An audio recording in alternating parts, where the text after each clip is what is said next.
مولاي صل وسلم دائما أبدا على حبيبك خير الخلق كلهم مولاي. اس تعلیل کے لیے ہے تمشی اختک مریم لتعریف خبرک وقد احذروا مرازع وانت لا تقبل صدیہ واحدۃ منها. اور وہ وقت قابل ذکر ہے جب تمہاری بہن چل رہی تھی مریم، موسیٰ علیہ السلام کی بہن کا نام کیا تھا؟ مریم تھا. جب تمہاری بہن چل رہی تھی تاکہ تمہاری خبر سے واقفیت حاصل کرے، اور فرعونیوں نے اس کے درباریوں نے دودھ پلانے والیوں کو بلا رکھا تھا، اور تم اس کے پستان ان میں سے کسی کے پستان کو قبول نہ کر رہے تھے. یعنی بچے کے لیے دودھ پلانے کا انتظام کیا جائے، انا کو بلایا گیا، کئی انائیں آئیں لیکن موسیٰ علیہ السلام نے کسی کے دودھ کو قبول نہ کیا. اور موسیٰ علیہ السلام کی بہن جن کا نام مریم تھا، وہ مریم نہیں جو عیسیٰ علیہ السلام کی والدہ، دوسری مریم ہے. تو موسیٰ علیہ السلام کی بہن کا ہے دریا کے کنارے صندوق کو اتارتے ہوئے جا رہی تھی، اور اس طرح جا رہی تھی کہ لوگوں کو پتہ بھی نہ چلے کہ یہ صندوق کا پیچھا کر رہی ہے، سمجھا؟ اور صندوق جس طرف جا رہا تھا اس طرف جا رہی تھی یہ، سمجھا؟ اور وہاں پہنچ گئے کہاں؟ جہاں دودھ کے پلانے کے لیے بندوبست کیا گیا تھا اناؤں کا، وہاں پر یعنی فرعون کے محل میں پہنچ گئی، سمجھا؟ فتقول هل ادلکم، اور وہ کہنے لگیں هل ادلکم. جب موسیٰ علیہ السلام نے کسی کا دودھ نہ پیا تو کہنے لگی کون؟ یہی موسیٰ علیہ السلام کی بہن. هل ادلکم علی من یکفلہ، کیا میں تمہاری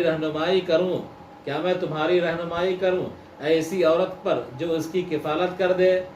فوجیبت، تو چنانچہ قبول کر لیا گیا، ہاں ٹھیک ہے لائیے ایسی عورت جس کا دودھ یہ پیے بچہ. فجاءت بامہ، چنانچہ موسیٰ علیہ السلام کی والدہ کو لے کر کے آ گئیں. فقبل صدیہا، تو موسیٰ علیہ السلام نے ان کے چھاتی کو قبول کر لیا. فرجعناک الی امک تقر عینھا ولا تحزن، چنانچہ ہم نے تم کو تمہارے ماں کی طرف لوٹا دیا. کئی تقر عینھا بلقائک، تاکہ اس کی نگاہ ٹھنڈی ہو جائے تمہاری ملاقات سے. ولا تحزن، اور تو غم نہ کرو، حینئذ، اس وقت. وقتلت نفسا، اور تم نے ایک جان کو قتل کیا. یہ بات ہو گئی. تو اللہ تبارک و تعالیٰ نے یہ بندوبست کیا کہ موسیٰ علیہ السلام کو ان کی والدہ کے پاس پہنچا دیا، اور موسیٰ علیہ السلام نے کسی عورت کے پستان کو قبول نہ کیا سوائے والدہ کے، سمجھا؟ اور والدہ جب آئی تو موسیٰ علیہ السلام ان سے چمٹ گئے اور ان کا دودھ پینے لگے. اس طرح اللہ تبارک و تعالیٰ نے اپنی لطیف تدبیر کے ذریعے سے موسیٰ علیہ السلام کو ان کی والدہ کے پاس پہنچا دیا تاکہ ان کی نگاہ ٹھنڈی رہے. ہر عورت اپنے بچے کو دیکھتی ہے تو اس کی نگاہ کیا ہو جاتی ہے؟ ٹھنڈی ہو جاتی ہے نا.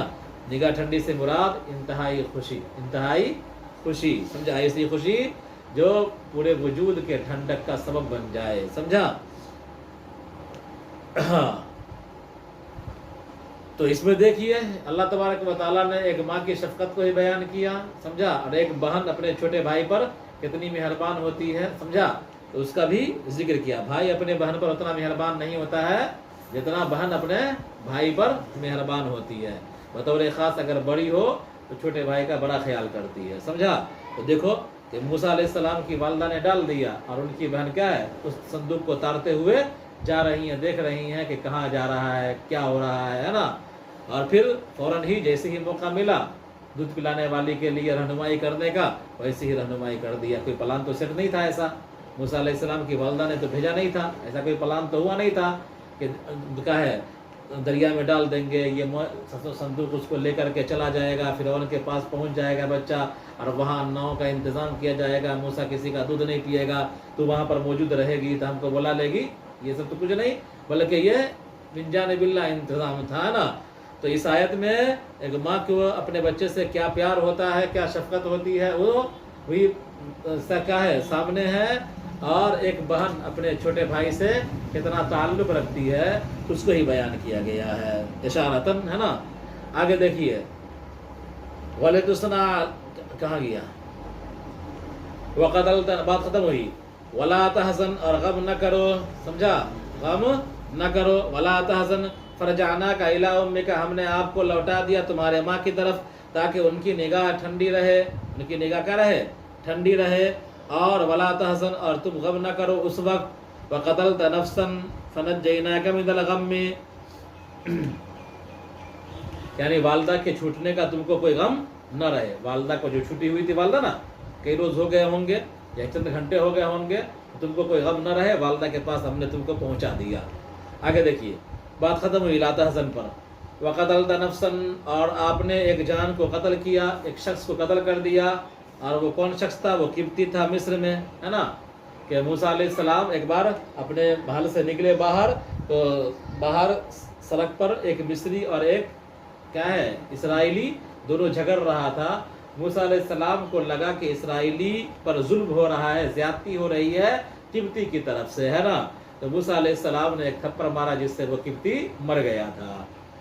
اور کل کو پھر ایسا واقعہ پیش آیا، سمجھا، تو اسی اسرائیلی نے راز کھول دیا، ہے نا، کہ کل تو جس طرح ایک جان کو قتل کیا تھا، آج لگ رہا ہے کہ ہم کو قتل کر دے گا. ٹھیک ہے. تو ڈرپوک آدمی سے کچھ بھی ممکن ہے. ڈرپوک جو ہوتا ہے، ڈرپوک آدمی کچھ بھی کر سکتا ہے، سمجھا. تو کیا ہے، تو بنی اسرائیلی جو تھا وہ ڈرپوک تھا. موسیٰ علیہ السلام نے کل اس کی حمایت میں، چاہے وہ حق پر تھا، وہ قبطی کو مارا تھا ایک تھپڑ اور وہ مر گیا تھا. اور آج جو جھگڑا کر رہا تھا، آج یہ ناحق پر تھا، سمجھا، یہ غلطی پر تھا. اب اس کو خدشہ ہوا، ڈرپوک تھا یہ، خدشہ ہوا کہ آج تو ہم ناحق پر ہیں، جھگڑا کر رہے ہیں کل ہی کی طرح، ہو سکتا ہے موسیٰ علیہ السلام کا تھپڑ ہم کو لگ جائے تو ہم ہی چلے جائیں، ہے نا. تو اس نے کیا ہے، ڈر سے پہلے ہی ذکر کر دیا کہ لگتا ہے کہ تو اسی طرح کا حرکت کرے گا جس طرح کل تو نے حرکت کیا تھا، ایک جان کو تم نے قتل کر دیا تھا. تو اس کی وجہ سے موسیٰ علیہ السلام نے قبطی کو تھپڑ مارا تھا، اور یہ مظلوم تھا اس وقت، قبطی ظالم تھا. تو موسیٰ علیہ السلام کا تھپڑ مارنا غلط نہیں تھا. تو اس اسرائیلی کی وجہ سے یہ کام ہوا تھا کہ وہ قبطی مارا گیا تھا. لیکن یہی اسرائیلی کل کو آ کر کے موسیٰ علیہ السلام کا پول کھول دیا، سمجھا. تو اس لیے ڈرپوک آدمی، سمجھا، کچھ بھی کر سکتا ہے. کیا کر سکتا ہے؟ کچھ بھی کر سکتا ہے، سمجھا. ڈرپوک آدمی کو اپنا راز بتلانا بھی نہیں چاہیے. آگے دیکھیے فرجعنا وقتلت نفسا فنجیناک من الغم، اور تم نے ایک جان کو قتل کیا اور وہ قبطی تھا مصر میں.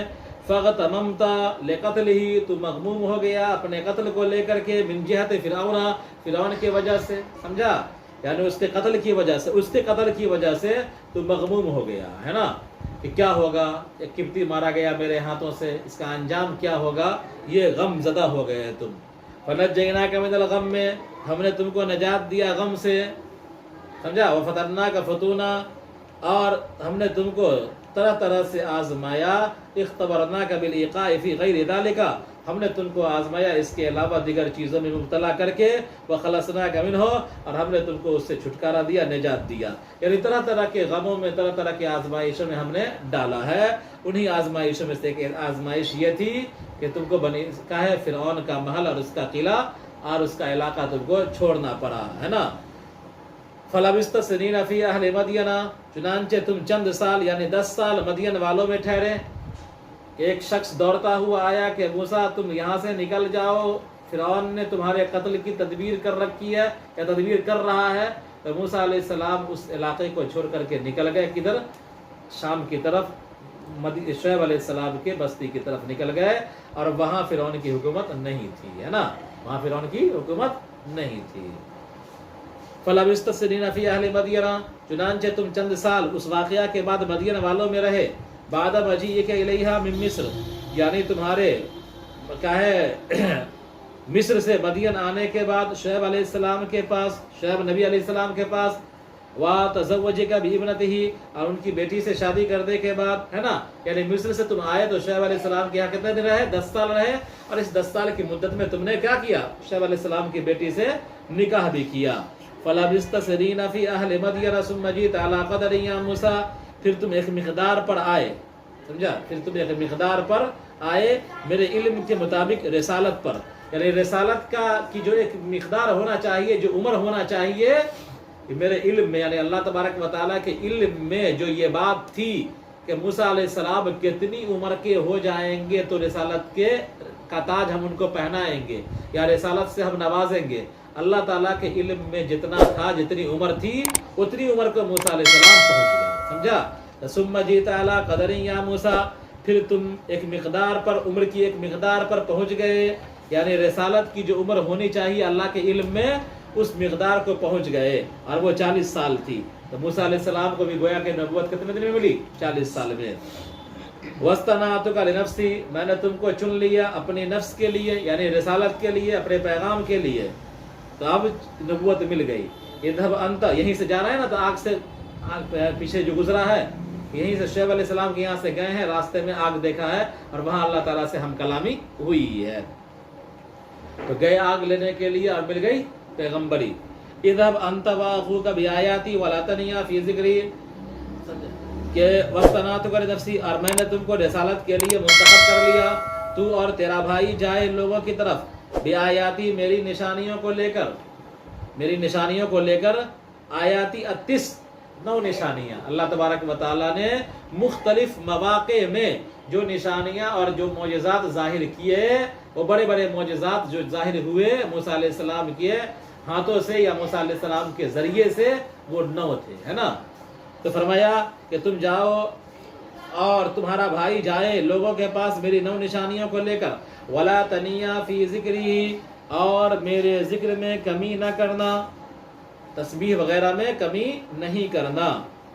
اذهبا الی فرعون انہ طغی، تم دونوں جاؤ فرعون کے پاس، یقیناً اس نے سرکشی مچا رکھی ہے ربوبیت کا دعویٰ کر کے۔ فقولا لہ قولا لینا فی رجوعہ عن ذلک، تم دونوں اس سے یعنی فرعون سے نرم بات کہو اس سے رجوع کرنے کے سلسلے میں، کہ دعوی ربوبیت یا دعوی الہیت سے وہ رجوع کر لے اور ایک اللہ تبارک و تعالیٰ کو کیا ہے خدا مان لے، تاکہ وہ رجوع کرے، سمجھا۔ لعلہ یتذکر او یخشی، تاکہ وہ نصیحت حاصل کرے یا اللہ سے ڈرے، فیرجع، اور باز آ جائے الوہیت کا دعویٰ کرنے سے۔ والترجی بالنسبت الیہما لعلمہ تعالی بانہ لا یرجع، یعنی ترجی جو یہاں پر استعمال ہوا ہے لعلہ کا صیغہ کیا ہے؟ لعلہ یذکر، لعلہ یذکر، تو لعلہ کا جو تعلق ہے وہ موسیٰ اور ہارون کے اعتبار سے، اللہ کے اعتبار سے نہیں۔ اللہ تبارک و تعالیٰ کے یہاں کوئی ترجی نہیں ہے، سمجھا کیا ہے؟ اللہ تبارک و تعالیٰ کے یہاں کوئی ترجی نہیں ہے۔ اللہ تبارک و تعالیٰ کو ساری باتیں معلوم ہے، کیا تھا، کیا ہے، کیا رہے گا، اللہ تعالیٰ کو ساری باتیں معلوم ہے، کیا ہونے والا ہے یہ سب معلوم ہے، سمجھا۔ ہمارے اور آپ کے لیے ترجی ہوتی ہے کہ فلاں آدمی یہ کام کر رہا ہوگا یا یہ کام کرے گا، امید ہے، تو یہ ہمارے اور آپ کے لیے ترجی ہوتی ہے، انسانوں کے لیے، اللہ کے لیے کوئی ترجی نہیں ہے۔ تو اللہ تبارک و تعالیٰ جانتا تھا کہ فرعون ڈرنے والا نہیں ہے اور فرعون اس سے باز نہیں آنے والا ہے، لیکن موسیٰ علیہ السلام اور ہارون علیہ السلام کو امید دلانے کے لیے کام بھی تو کروانا ہے، رسالت کا پیغام بھی پہنچوانا ہے نا، تو ان کے اعتبار سے یہ ترجی ہے نا۔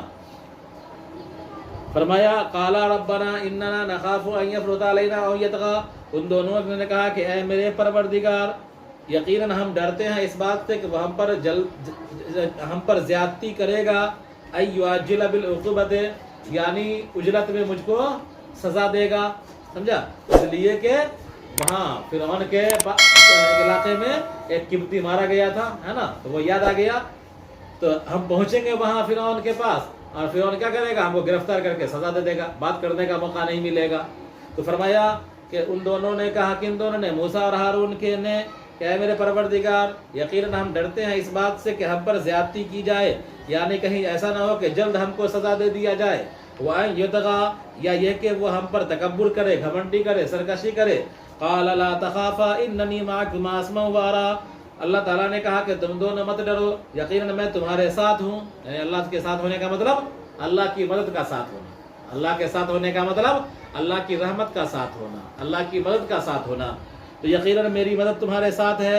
اسمع ما یقول، میں سن رہا ہوں جو وہ کہہ رہا ہے، وارا ما یفعل، اور میں دیکھ رہا ہوں جو وہ کرے گا، میں سنوں گا جو وہ کہے گا اور میں دیکھوں گا جو وہ کرے گا۔